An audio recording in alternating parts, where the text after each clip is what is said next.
አንዲት ነፍሰ ጡር እናት በእርግዝና ጊዜ ምን መውሰድ አለባት? አንደኛ ፎሊክ አሲድ ሲሆን ይህም ጽንሱ ከመፈጠሩ በፊት ከ1 ወር እስከ 3 ወር ቀድማ ብትጀምርና በእርግዝና ጊዜ የመጀመሪያው 3 ወር ብትወስድ ይመከራል። ይህም ፋይዳው የልጁ የጀርባ አጥንት ወይም ደግሞ የህብለ ሰረሰር ክፍተት እንዳይኖር ያግዘናል። ሁለተኛ አይረን ወይም ደግሞ የደም ማነስ ሰፕሊመንት ታብሌት ሲሆን ይህም እርግዝና ከተፈጠረ ከ3 ወር ጀምሮ እስከሚወለድ ድረስ መውሰድ ይኖርባታል።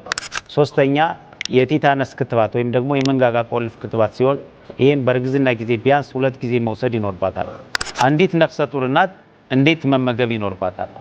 የመጀመሪያው 3 ወር ላይ በመጠኑ ያነሰ በየ2 ሰዓቱ ሽታ የሌለው ቅመም ያልበዛበት መውሰድ ሲኖርባት፣ ነገር ግን ከመጀመሪያው 3 ወር በኋላ ቢያንስ አንድ ተጨማሪ መክሰስ የሚያስፈልጋት ሲሆን ምግቡም በተለያየ አይነት የበለጸገ በተለይም ደግሞ በፕሮቲን የበለጸገ ቢሆን ይመከራል።